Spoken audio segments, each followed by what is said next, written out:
Best audio interface for my home studio. What should I buy? An audio interface is essential in your studio not only if you're going to record vocals, samples or instruments. Also, it allows you to improve the performance of your computer, pre-amplify some signal or provide phantom power to any microphone that needs it.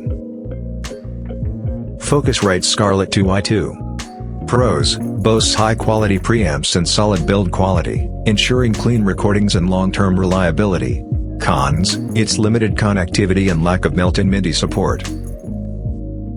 Apollo Twin. Pros: features top-notch audio quality and Universal Audio's renowned preamp emulations, providing exceptional sound and versatility. Cons: it comes at a higher price point compared to some other audio interfaces.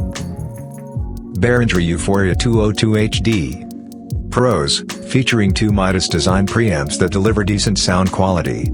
Cons: while budget-friendly, the build quality may not be as robust as other interfaces. How do you choose? Choosing an audio interface depends on your budget and your needs. Do you have any questions? Let me know in the comments section below.